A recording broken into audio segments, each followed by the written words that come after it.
Menapa kula aturaken menika nyata. Sampun marambah makaping-kaping kula menika nggayuh kanugrahan. Kula menika nggayuh wahyu. Rama pirsa piyambak bilih ingkang putra ing Traju Trisna ingkang anggadhang tumruning kanugrahan. Nanging sepisan kemawon Kanjeng Rama menika dereng nate hambebantu dhateng ingkang putra ingkang dipun tengenaken namung para Pandhawa. Langkung-langkung inggih menika kadang kula ing pringgondanipun Gatotkaca.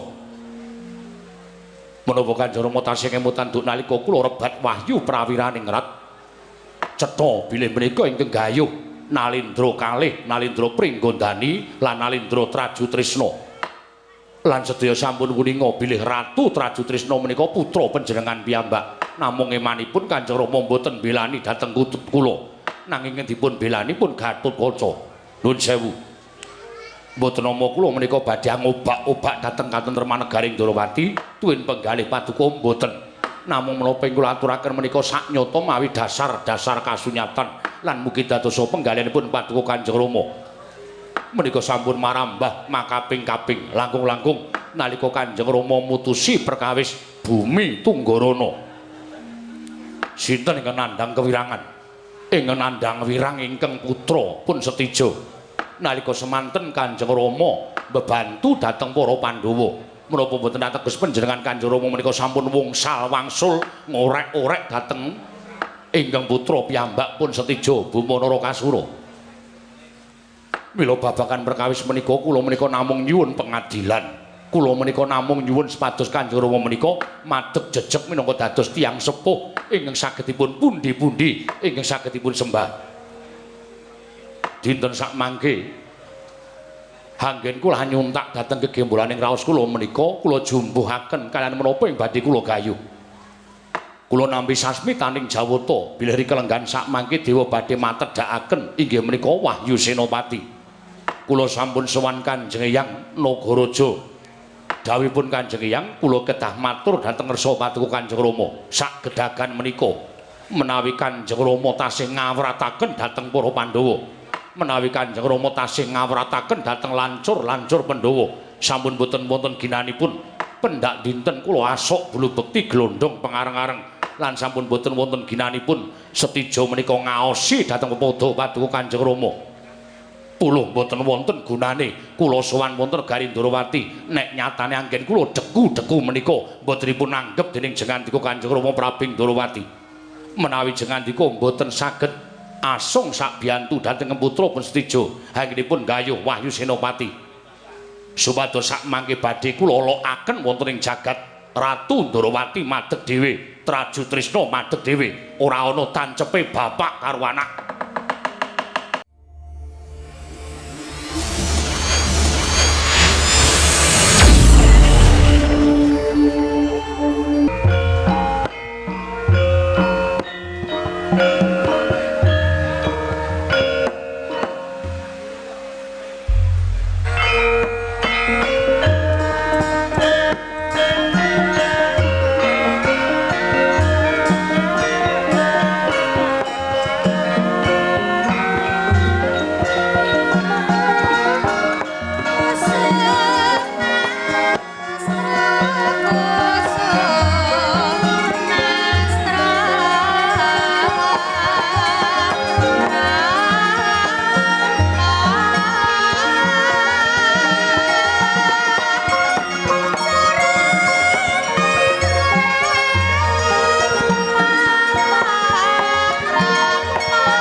Wilahe kawigna mastu Purnama Sidhem. Kawigna mastu sirat mriwang jagat karana sirang tandha kawisisaning disana. Sono sinamung lang mlopes tumases tantun lambang duda jinantur tutur. Katila tulat-tulat piladeng paradya winasita pemapan niskara karo Widya tuming jaman murwa.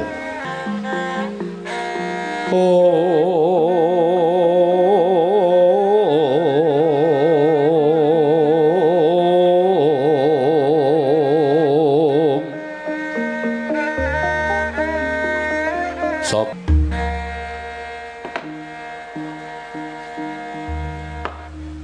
Niwang Sukmana Madya luwih ana sasmintaning ingsun jagat wasisaning Ubathara.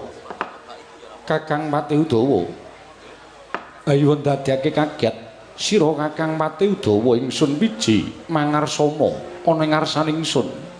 Kakang Patih Udawa diweji semban kula wonten sabda pangandika Paduka Gusti kula ingkang sinuhing Ndarawati miji dhateng wiswanipun ing abdi kepatihan wonten ing Jawi saged kewatos ing manah pindharan salomba pinanjering alun-alun katemping samirana kumitirat saruk maras nanging sareng wonten ngarsa Paduka tebih saking raos kemarasan ing abdi kepatihan cumadung dawuh sinuwun semban kula Kakang Patih Udawa iya kadiparan anggonira ingsun percaya minangka dadi badal wakil ingsun maranata tata rakiting negara ing Ndarawati Kakang Patih Udawa menawi Paduka mijibak tata rakiting praja sinuwun sedaya boten badhe nguji wani para kawula sami sayek seka kapti akare luhuring nusa bangsa tuwi negari Ndarawati medhaipun para abdi prajurit boten kendhat anggenipun sami gegeladen olah kridaning aprang sawanci-wanci praja Paduka katemping marang muka mboten badhe anggepok unca Paduka Gusti kula ingkang sinuwun abdi kepatihan remuk kasawurna putung sumangga kabandhemna jimbat semban kula diweji ing Ndarawati ana liwat pakaryan ingkang utama tindakna selawase lan prayogakna nggonira ngadhep ngarsaning ingsun lho iki sampun boten kirang prayogi wiswanipun ingkang abdi pun Patih Udawa prayogakna nggonira ngadhep Kakang Patih Udawa kawula non nuli kasinggihan sabda pangandika Paduka Gusti kula ingkang sinuwun kadangipun Kakang Dimas Haryo Setyaki prayogakna nggonira ngadhep ana ngarsanipun Kakang Yayi Garba Ruci sampun boten kirang prayogi wiswanipun ingkang rayipun Setyaki Koko Prabu namung dalan sak sampunipun kepareng kula ngaturaken sembah sumangga ping pangabektinipun ingkang rayi kunjuk ngersa Paduka Kanjeng Koko Prabu. Iya Dimas ingsun tampa angkarya bombong tias ingsun ora liwat pangestuning ingsun tampanana Yai Setyaki kula pendhingga jimat paribeh dayanana ing kasantosan apa dene atmajaning ingsun kulup samba prayogakna nggone ngadhep ngarsanipun Rama kawula nunggih Kanjeng Rama Prabu sampun boten kirang sekeca anggen kula ngabdi antara Paduka Kanjeng Rama Prabu namung dalan sak samunipun kepareng kula ngaturaken sembah sumangga ping pangabektinipun ingkang putra pun Samba kunjuk ngersa Paduka Kanjeng Rama Prabu. Iya nggih. Samba ingsun tampa karya bombong tiasing pun Rama ora liwat pangestuning pun Rama tampanana. Kula pun dinggo jimat paribeh dayanana ing kasantosan Rama. Anak anongane ndita bocah mursid isa mikul dur mendem jero karo wong tuwa aja mung kandhek ana ing pangucap. Nanging kababaro dadi pakarti kulup setijo atmajaning sun traju tresna padha rareja sak praptanira nggir setijo Bama Narakasura nunamit pasang Kalimantabi tinebine ila duni dumawing tawang tuwak Rama Prabu menawi Paduka dangu dhateng piswanipun ingkang putra pun setijo suwan kula tansah pinayunganing kawidadan niring sambikala Durga mendhak kala sirna mboten manggih alangan setunggal menapa Rama Prabu kepareng kula ngaturaken sembah sumangga ping pangabehipun ingkang putra pun setijo kunjuk ngersa Paduka Kanjeng Rama Prabu. Iya nggih ingsun tampa akarya bombong tias ingsun ora liwat pangestuning ingsun tampanana kula pun dinggo jimat paribeh dayanana ing kasantosan. Nuwun sewu Kakang Mas kepareng kula ngaturaken sembah pangabekti kula kunjuk ingkang rayi pun Samba. Kadangipun Kakang Dimas Samba iya siadi ngaturke bekti kelawan pun Kakang wis ndak tampa ora liwat pangestunipun Kakang tampanana kula pun dinggo jimat paribeh dayanana ing kasantosan nggih katuran karaharjan rawuhipun Anggir Setija Bama Narakasura wonten negaring Ndarawati nggih Paman Setyaki tansah pinantu ing Suka Basuki sowan kula. Niring sami kula ngaturaken bekti kula kunjuk paman. Kula tampi dawah sami-sami. Dipun sekecaken anggenipun lenggah nggir. Nggih sampun boten kirang prayogi Paman Garbaruci. Katuran karaharjan rawuhipun nggir. Ingkang wa ing Widara Kandhang Siwa Patih Udawa. Tansah pinaningkaning kawidadan sawanipun ingkang putra bekti kula kunjuk wa. Oh inggih kula tampi dawah sami-sami. Dipun sekecaken anggenipun lenggah nggir. Nggih, Siwapati Udawa sampun boten kirang prayogi wiswanipun ingkang putra pun Setija. Kulup atmajaning sun. Setija gawe kaget penggalih pun Rama, bayana parigawe apa? Dene sira sowan mongko tanpa tinimbalan. Sowan ngabiyantaraning pun Rama ing Dwarawati, upama ta ana atur ing bakal siraturake marang pun Rama mara gage matura. Kulup ana parigawe apa nggir Narakasura? Sewu-sewu kalapatanipun ingkang putra Tadah Wadana Rama. Dene sowan kula mboten cecala ingkang saderengipun kersanipun Paduka Kanjeng Rama. Mila saderengipun ingkang putra pun Setija munjuk atur wonten suka lilaning penggalih Paduka Kanjeng Rama. Kepareng Alubirna Sih Samudra pangasami dhateng ingkang putra pun Narakasura. Kaya isih gedhe palimarmaning sun tumrap sira Kulup Setija Bama Narakasura. Ingkang luwih gati marata gage matura. Yen ta ana pancen wujuding pamutah saka anak lanang ana tetembungan anak polah baba kudu kepradah. Apa to kang dadi panyuwunira Kulup Atmajaku Traju Tresna? Upama wong atuwamu Dwarawati bisa ngleksanani mesti wae ora bakal suwala penggaling pun Rama ing Dwaraka. Matur sembah sewu tanpa pepindhan. Ingkang sepisan kepareng kula munjuk atur ngersa Paduka Kanjeng Rama angka kalih estunipun sowan kula menika badhe anyuntak dhateng gegembolaning raos kula. Sakathahing raos ingkang sampun ora seken menika wau badhe kula aturaken dhateng Paduka Kanjeng Rama namung sampun ngantos dina dungkap anggen Paduka badhe nampi aturipun ingkang putra pun Setija Bama Narakasura. Menawi wonten suka lilaning penggalih Paduka Kanjeng Rama klilan ana ingkang putra Radi Mingset anggen kula munjuk atur ngersa Paduka Kanjeng Rama. Ingsun lilan inggir Narakasura. Handrah ingkang Puswita rum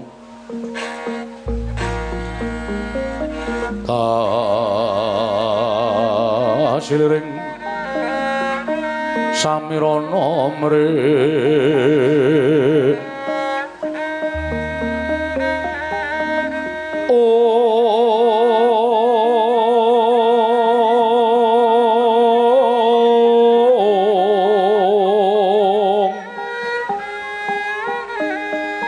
sekar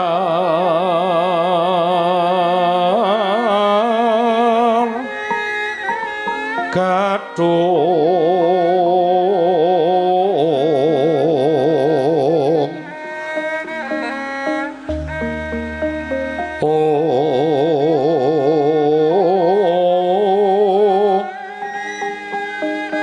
ngas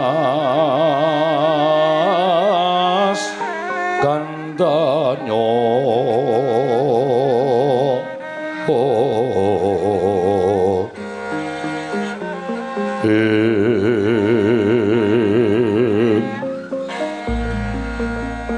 maweh raras retnaning driya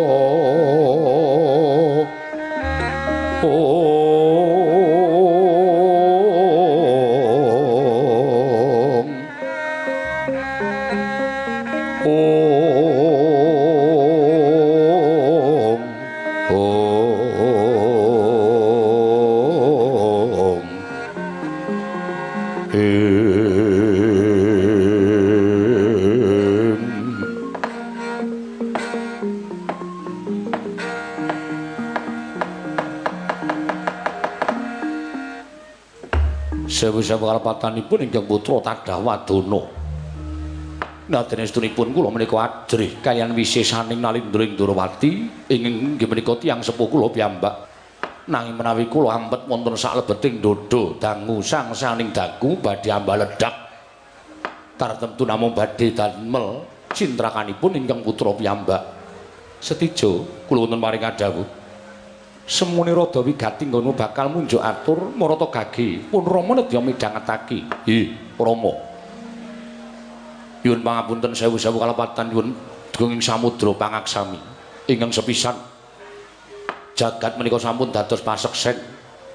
Sedaya para kawula Ndrawati lan Traju Trisna miwah titah sak donya menika sampun sami priksa bilih Setija menika putra pambayunipun Nalindra Ndrawati. Panjenengan menika tiyang sepuh kula piyambak.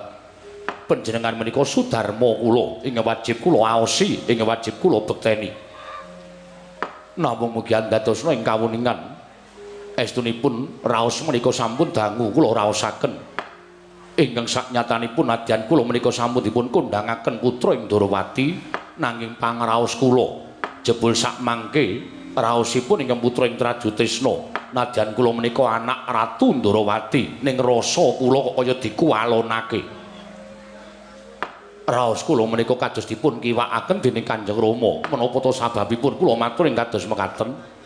Rama mboten maiben bilih kula menika dados Nalindra peparing paduka negari Traju Trisna menika awit peparing paduka Kanjeng Rama. Nanging menapa inggih anak menika namung cekap dipun cekapi babagan derajat pangkat tuwin kadonyan. Saking pangraos kula mboten ingkang nami putra menika kedah nampi sih katresnanipun tiyang sepuh. Mongko nyatanipun sareng kula dados Nalindra wonten Traju Trisna. Kula menika ngraosaken bilih tebih raos tresnanipun Kanjeng Rama dhateng putra pun Setija. Menapa kula aturaken menika mawi dasar kasunyatan ingkang sakula unjukaken rasa paduka Kanjeng Rama.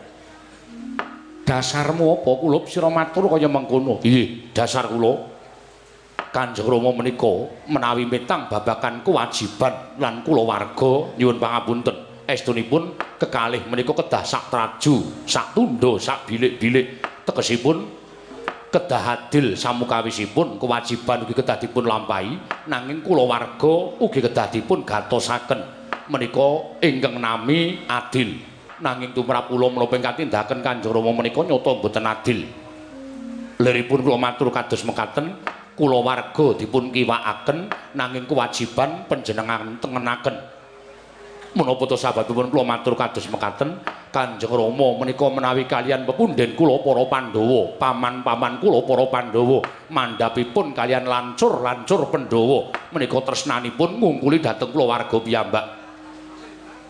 Menapa kula aturaken menika nyata sampun marambah makaping-kaping kula menika nggayuh kanugrahan kula menika nggayuh wahyu Rama pirsa piyambak bilih ingkang putra ing Traju Trisna ingkang anggadhang tumruning kanugrahan nanging sepisan kemawon Kanjeng Rama menika dereng nate hambebantu dhateng ingkang putra ingkang dipun tengenaken namung para Pandhawa langkung-langkung inggih menika kadang kula ing pringgondanipun Gatotkaca. Menapa Kanjeng Rama tasih kemutan duk nalika kula rebat wahyu prawiraning rat cetha bilih menika ingkang gayuh Nalindra kalih Nalindra Pringgondani lan Nalindra Traju Trisna. Lan sedaya sampun kuninga bilih Ratu Traju Trisna menika putra panjenengan piyambak. Namung emanipun Kanjeng Rama mboten belani dhateng kula. Nanging dipun belani pun Gatotkaca. Nuwun sewu. Mboten nama kula menika badhe ngobak-obak dhateng katentreman negaring Ndrawati tuwin penggalih paduka mboten. Namung menapa kula aturaken menika saknyata mawi dasar kasunyatan lan mugi dadosa penggalihipun paduka Kanjeng Rama. Menika sampun marambah makaping-kaping langkung-langkung nalika Kanjeng Rama mutusi perkawis Bumi Tunggarana. Sinten ingkang nandhang kewirangan? Ingkang nandhang wirang ingkang putra pun Setija. Nalika semanten Kanjeng Rama bebantu dhateng para Pandhawa. Menapa boten ateges panjenengan Kanjeng Rama menika sampun wangsul ngorek-orek dhateng ingkang putra piyambak pun Setija Buma Narakasura. Mila babagan perkawis menika kula menika namung nyuwun pengadilan. Kula menika namung nyuwun sepados Kanjeng Rama menika madhep jejeg minangka dados tiyang sepuh ingkang saged dipun pundi-pundi ingkang saged dipun sembah. Dinten sak mangke anggen kula nyuntak dhateng kegembolaning raos kula menika kula jumbuhaken kaliyan menapa ing badhe kula gayuh. Kula nampi sasmitaning Jawata bilih kelenggan sak mangke dewa badhe matedhakaken inggih menika Wahyu Senopati. Kula sampun sowan Kanjeng Hyang Nagaraja. Dawuhipun Kanjeng Hyang kula kedah matur dhateng ngersa paduka Kanjeng Rama. Sak gedhagan menika menawi Kanjeng Rama tasih ngawrataken dhateng para Pandhawa. Menawi Kanjeng Rama tasih ngawrataken dhateng lancur Pandhawa. Sampun boten wonten ginanipun pendak dinten kula asok bulu bekti glondhong pengareng-areng. Lan sampun boten wonten ginanipun setija menika ngaosi dhateng pepada paduka Kanjeng Rama. Kula boten wonten gunane kula sowan wonten Garindrawati nek nyatane anggen kula deku-deku menika botenipun anggep dening jengandika Kanjeng Rama Prabing Ndrawati. Menawi jengandika boten saged asung sak biyantu dhateng putra pun setija anggenipun gayuh Wahyu Senopati. Supados sak mangke badhe kula lokaken wonten ing jagat Ratu Ndrawati madeg dhewe. Traju Trisna madeg dhewe ora ana tancepe bapak karo anak. Jaja muntap lir kinetap duka yayasinipe netra kocak ngondarandir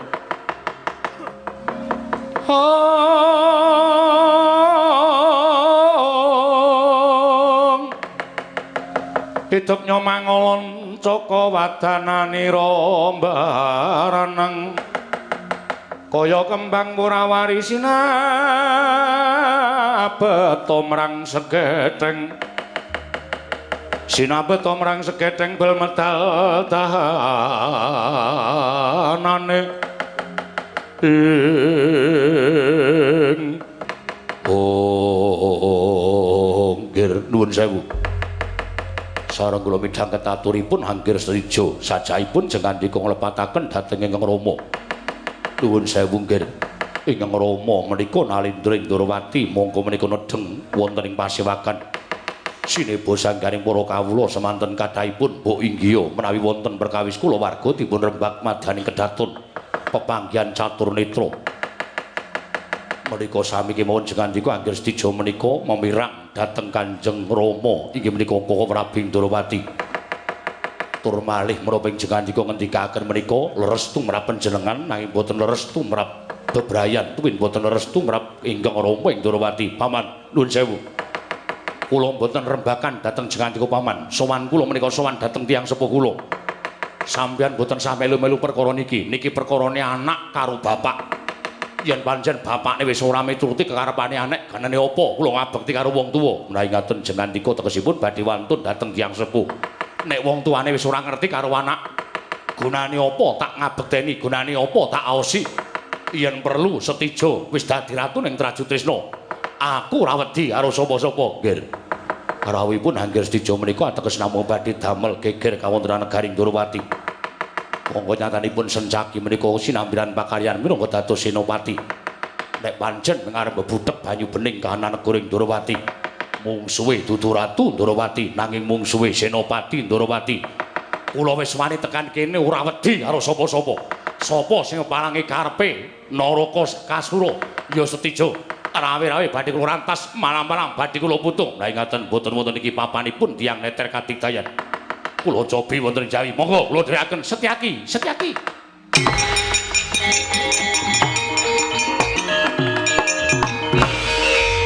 Dimas. Ora usah dadak mubal babal kanepsa ning sira Yayi Setyaki. Sirepen nganggo tirtaning kesabaran. Sirepen Yayi. Yen to nganti katemaning kaya mengkono iki mengko kriwikan dadi grojogan, geguyon dadi tangisan. Nyuwun pamunten. Sampun boten kiyat ngampah dhateng seseking raos kula. Kula sampun boten saged kiyat nduwa dhateng mubal babalipun manah kula. Koko Prabu sewu kalepatan diagung pangasami. Ora dadi ngopo. Perkara iki wajibe dirembuk ing apik-apik aja nganti dadi daredah antaraning kula warga. Mengko ndak ora prayoga. Nuwun sewu Kanjeng Rama.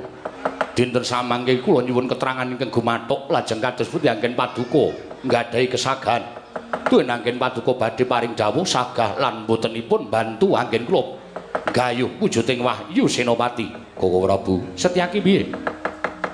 Kedah nglenggahi Bawa Laksana nyuwun pangapunten nadyan menika putra ning nek pakartine ora becik mestinipun panjenengan tiyang sepuh kedah ngemutaken sing jeneng anak wis mukti ngawi bawa Nyakrawati luwe-luwe wis dadi ratu kudu nglungguhi tembung opor bebek mentas awake dhewe aja gampang sumendhe marang panguwasaning wong tuwa wis dadi ratu wis mangreh para kawula nggayuh apa-apa dadak sambat wong tuwa apa awake dhewe lempoh apa awake dhewe ora iso sumagang apa ora iso mikir ing atase wis dadi ratu kok dadak njaluk pambiyantuning wong tuwa iya Dimas pun kakang ngerti tan samar pamoring sukma sinukmaya winah ya ing ngasepi sumimpen telenging kalbu pambukaning warana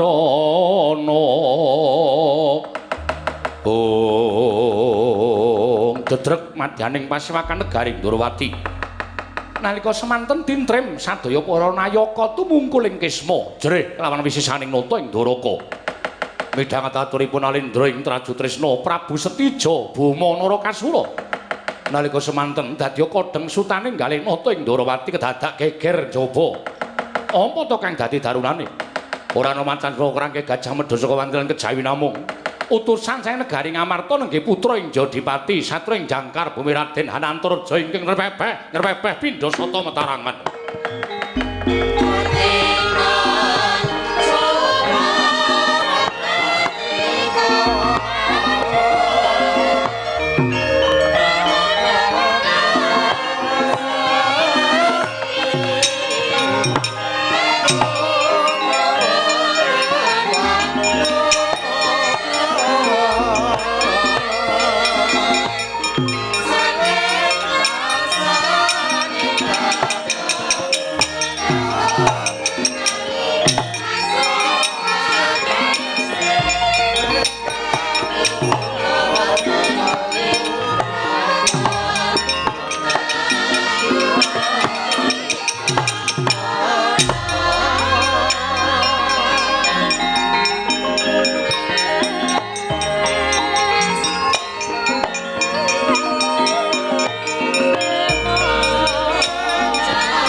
Sinongwati jagat pinari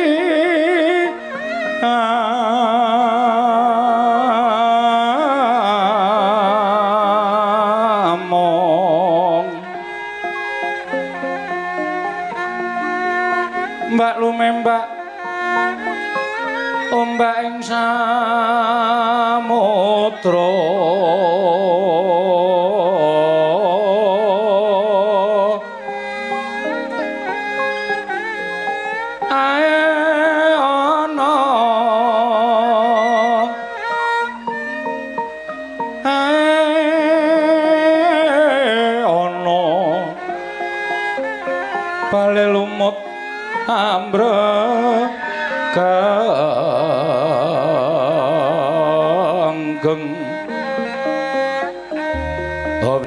dencengan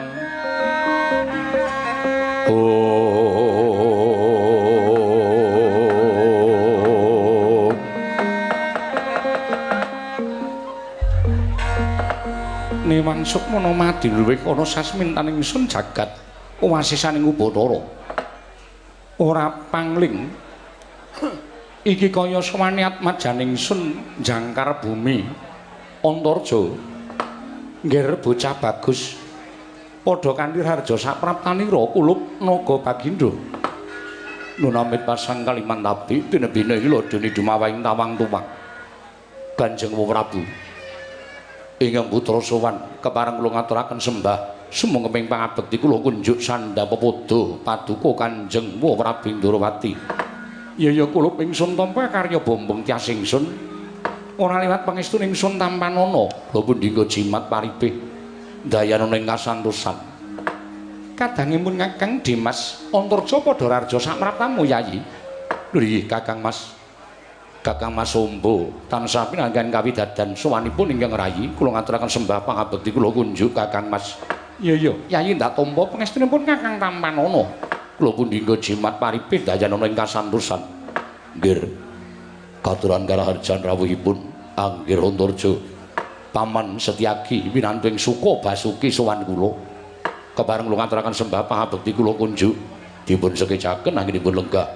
Sampun boten kirang prayogi paman. Nggih katuran karaharjan rawuhipun Anggir Antarja Siwapati Udawa Wilujeng bekti kula kunjuk wa kula tampi dipun sekecaken. Sampun boten kirang prayogi anggen kula ngabiyantara Kanjeng Wapati Udawa. Antarja wonten timbalan Bu. Ana wigati apa nggih kula? Yen to pancen diutus dening pepundhenmu Pandhawa mara gage matura. Wigatine apa? Nanging yen to sowanira iki saka karsanira pribadi mara gage matura ingkang tetela. Awakming Ndrawati nedya nganglungke jangga nilingake karna.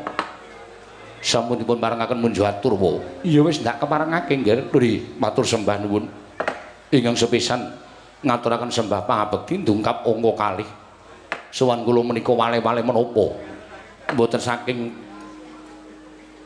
ingkang putra piyambak anggenipun gadhahi pikajengan sowan ngersa paduka Kanjeng Prabu namung dapur dipun utus inggih menika pepundhen Pandhawa mliginipun Kanjeng Rama Jodipati mugi andadosna ing kawuningan nalika semanten panggihan ageng madyaning Datraya negari Ngamarta sami ngrembak anggenipun para Pandhawa badhe napakaken inggih menika kanugraha lajeng sababipun menapa dene paduka Kanjeng Prabu mboten kepareng rawuh wonten negari Ngamarta wa Prabu Ndrawati jagat wasisaning Ubatara Wayaptara jagat Antarja wonten timbalan ya ingsun ora bakal selak marang kewajiban jernyatane nata Ndrawati kuwi minangka dadi suwing para kadang Pandhawa lan pengayomaning para kadang Pandhawa kasinggihan mekaten. Mula apa kang dadi dawuh parentahing Kyai Prabu Darmakusuma nata Ndrawati mung ngestokake dawuh. Nah ngaten jumeplung raos sing manah kula. Dene mekaten ya sing pangandika paduka Kanjeng Prabu. Nanging kusikik ya nggih. Ngerti ya?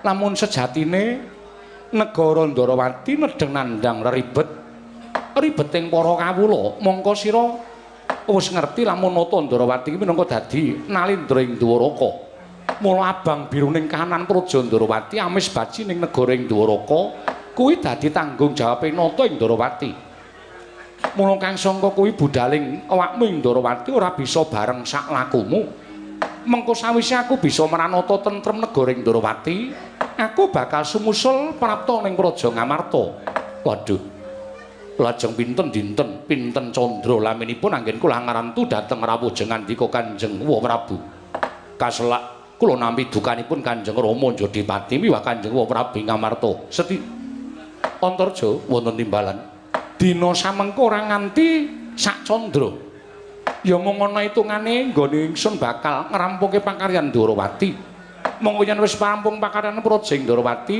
ora genti tapak daya-daya awakmu Ndrawati bakal sumusul ning praja Ngamarta. Gendhong menika menawi tasih alit nek wis gedhe dituturi barang sing apik, dituturi iki sing elek kuwi sing apik, sing elek aja dilakoni, sing apik kudu dilakoni. Niku wajibe wong tuwa. Nek wong tuwa tansah gunggung karo anak, apa-apa dituruti, apa-apa disembadani. Anak ora bakal tumangkar pikirane, ora bakal kumrembyah tangane, ora bakal iso jangkahake suku. Tan wurunga namung semene dateng pangwasaning wong tuwa. Ora kowe kok muni-muni iki ngapa ta? Lah kowe kuwi senopati, aku ki Nalendra, aku ki ratu ning negara Ndarawati. Lah kok dadi ratu kok dunek-unekke senopati? Kanjengipun. Gunane apa? Lon Suwita karo ratu sing pambegane elek. Kok sik to? Sing pambegane elek sapa? Kowe. Lho. Sampean. Aku mung nuruti karepe anak. Sameneika ngoten kemawon. Dirembuk sedina wuput ora bakal ono rampunge. Karepmu yen sampeyan isih nyembadani karepe Setijo wiwit dinten niki kula seleh litadi senopati. Tegese kula wis dudu senopati Ndarawati, dudu nayaka Ndarawati. Lho. Kowe ora dadi nayaka Ndarawati tegese ora suwita kalawan aku, mboten. Ora dadi senopati tegese kowe nyelehake pangkat senopati, mboten. Wis ikhlas? Ikhlas. Gunane apa melu ratu watake elek? Upama dosa ora mangkan nangkane gabul pulute.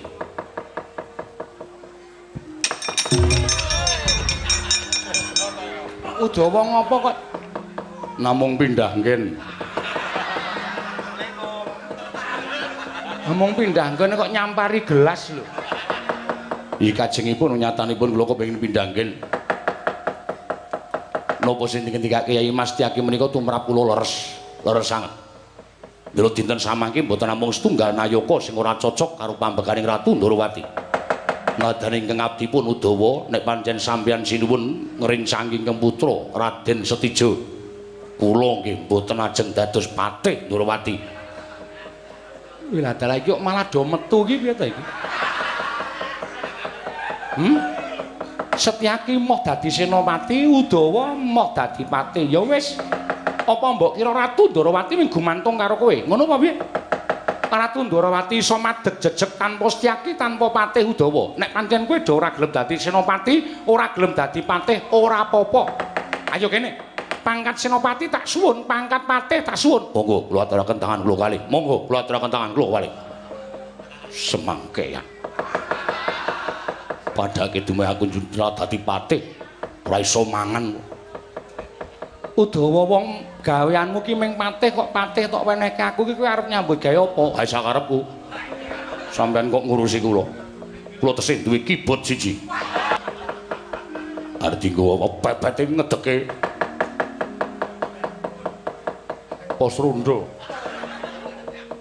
Kok ngedeke pos rondo anu niku jenenge niku lho sing urgen tunggal. Ndadak golek penyanyi bojo kula. Bojo kula isanipun namung cecak rawa. Cecak rawa anggere ping 4 ra wis nganti teleke akeh ra jam-jam. Ya wis ora apa-apa.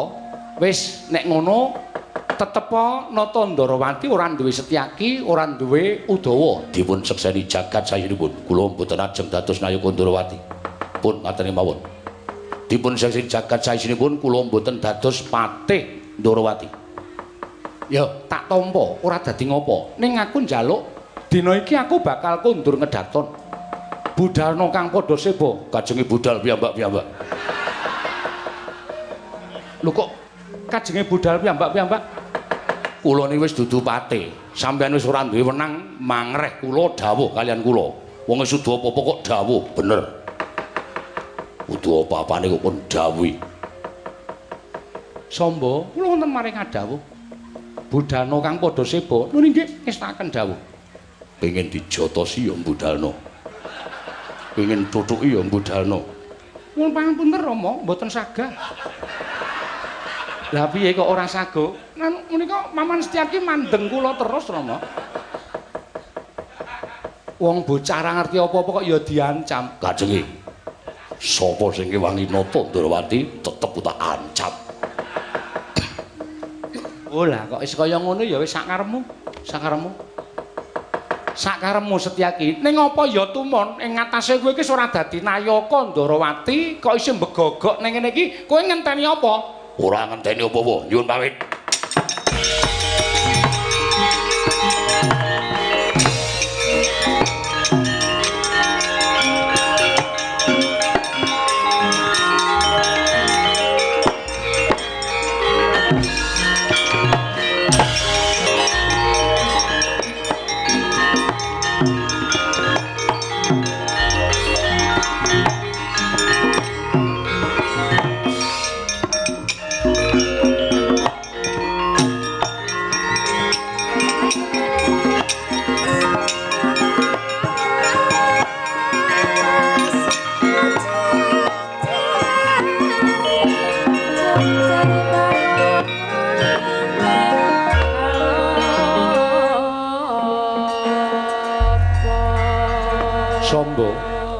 pamanmu wis ora ana, wakmu Widara Kandhang. Awakmu patih ya wis ora ana, budana kang padha sebo. Kula nuwun ngestaken dawuh. Nyun pamit madal pasilan sing ati-ati aja kaya bocah cilik.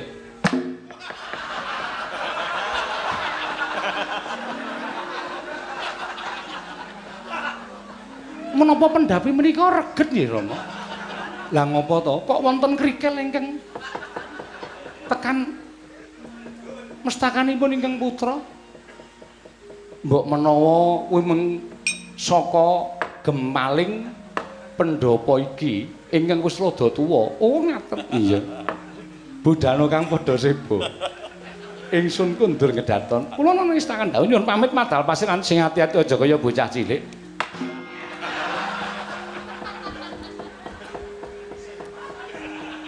Kakang Udawa kuwi nang kono ki ngopo? Nika lho mbandemi anggir sombo niki. Kira-kira budalke padhe kok plinteng saka kene.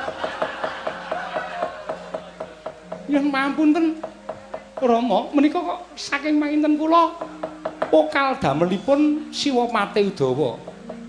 Karang wakmu Widara Kandhang kae ketoke patih ning kelakuane kaya dene kawula. Lah kaya apa? Kae apa wis konangan galuh-galuh. Aling-aling ana ing tembok pisowanan kae galuh. Ora ta ya dadak nganggo brangus barang cangkeme.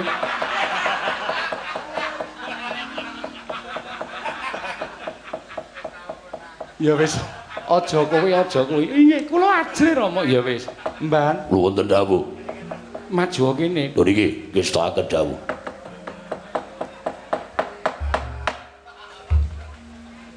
Samba ora wani mbudalke wadyabala, kowe tak dhawuhi mbudalke wadyabala wani ora? Wonten. Ning yen ana tantrimane Patih Udawa apa dene Setyaki? Raden Setyaki menika menawi kula percaya digdaya. Patih Udawa menika digdaya nanging sinuwun boten prisa. Setyaki menika kawonipun kaliyan kula. Lho, apa iya? Iki Udawa menika kawonipun kaliyan kula. Nate Raden Setyaki menika kula tindhai boten isa napa-napa. Ming tangane tok sing kiwir-kiwir ngaten. Ya wis, nek ngono budana kang padha sebo ingsun kundur ngedaton. Nyuwun pamit madal pasilan. Sing ati-ati aja kaya bocah cilik. Kakang Udawa kok mlayu. Diem. Sing budalke kula mboten wani, kula tau ditendang abuh gares kula. Wis ayo semingkir wae iki ngestakaken dawuh. Purna gati ning panangkilan salah satu kundur ngedaton jeluk saking dampar kencana katingal gegebiaran lampahing Sri Naranata wau.